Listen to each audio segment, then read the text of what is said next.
Hello everyone, welcome to my channel rice world. তো আজকে যেই পার্টটা দেখলে এটা তার ঠিক পরেরই পার্ট। রাত্রিবেলা ম্যাঙ্গো একটুকু ঘুমায়নি, 1:55 অবধি তো পুরো জেগেই ছিল এবং নিজে ঘুমাবে না, সারা রাত কাউকে ঘুমাতেও দেবে না, যেন চিৎকার। যতবারই ওকে বলেছি তুই ঘুমা। তো ঠিক আছে, খেলাধুলা করে তারপর আমি যতক্ষণ পেরেছি নিয়েছি। তারপর দেখছি না আমার পিঠে যন্ত্রণা শুরু হয়ে গেছে। তারপর ওর পাপা এসে ওকে নিয়ে গেছে। তার আগে থাকতেই ওর পাপা ছিল, কিন্তু ও আমার কাছ থেকে পাপার কাছে যাবে না।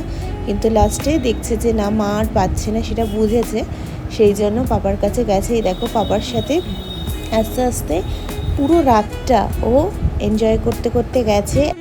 আর আমাদের ঘুমের 12টা-13টা বেজে গেছে। আমরা বেকার রিজার্ভেশন কেটেছি, বেকার এসি ওর জন্য নেওয়া হয়েছে, সব কিছুই বেকার গেছে। আমাদের 2টো সিট পুরো বেকার যাকে বলে। আর এইভাবেই আমরা আমাদের গন্তব্যে পৌঁছালাম। আর এখানে দেখো কি করছে ও, এখানে দাঁড়িয়ে পড়েছে, এই যে পাপার সাথে বসে বসে ভিডিও ক্লিপ নিচ্ছে। আর এখানে দরজাটা খুলছে, মানে ও বাইরে যেতে চাইছে, ও এসির মধ্যে থাকবে না, ও বাইরে গিয়ে ওখানে গিয়ে লাফাবে ঝাঁপাবে। ওই দেখো খোলার চেষ্টা করছে, পাপা যেহেতু খুলে দিচ্ছে না সেহেতু যে লাফালাফি করতে শুরু করেছে, চিৎকার করতে শুরু করেছে। আর বাকিটা বললাম না, যে কি করেছে, আমাদেরও পাগল করে দিয়েছে, সঙ্গে সব যাত্রীদেরও পাগল করে দিয়েছে। হ্যাঁ দেখো, চোখে ওর একটুকু ঘুম দেখতে পাচ্ছ? কিচ্ছু নেই ওর চোখে, ঘুম কিচ্ছু নেই। আমরা ঘুমে ঢুলে পড়ছি, কিন্তু ওর চোখে একটুকু ঘুম নেই। আর যারা বলো না যে ম্যাঙ্গো ভীষণ শান্ত বাচ্চা, এ দেখে নাও তার নমুনা কতটা সে শান্ত।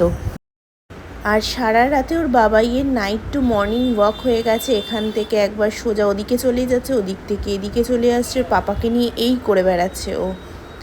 আর জানো তো আমরা কত কি ভেবে এসেছি, যে দুপুরবেলা 1 ঘন্টা ঘুমিয়েছে, বেশিক্ষণ ঘুমায়নি, তার মানে ট্রেনে গিয়ে অনেকক্ষণ ঘুমাবে, আর ব্যাস সব কেল্লা ফতে। মানে কি বলবো, কিছু বলার নেই। আর যখন আমরা আমাদের গন্তব্যে সে স্টেশনে এসে পৌঁছালাম, সেখানে একজন লোক বলছে, তুই চল বিচে আসবি না, বুঝতেই পারছো আমরা কোথায় যাচ্ছি, তো বিচে আসবি না, বিচে গিয়ে তোকে পেটাবো। ওখানে সবাইকে দিদি, আঙ্কেল, কাকাই, পিপি সবাইকে পেয়ে গেছে, সবার সাথে মারাত্মক আনন্দ করতে করতে এসছে এবং তাদের ঘুমেরও 12টা বাজিয়ে দিয়েছে, যেটা তোমাদের সাথে প্রথমেই শেয়ার করলাম। এইটা শুধু এইবারই হয়নি, প্রত্যেকবার, গত 2 বছর ধরে ট্রেনে ওর এইভাবেই দিনগুলো কাটে। তাই আমরা দূরে কোথাও যাওয়ার একদম রিস্ক পাই না, সেজন্য কাছেই থাকি। আর এই দেখো সবাইকে দেখছে ভালো করে মন দিয়ে। আস্তে আস্তে আমাদের গন্তব্য চলে আসছে। তো চলো এখানেই আজকের ভিডিওটা শেষ করছি, নেক্সট ভিডিওতে দেখা হবে খুব শিগগিরই। চলো টাটা, সবাই ভালো থেকো। আর এই ভিডিওটা কেমন লাগলো অবশ্যই কমেন্ট করে নিচে জানিও।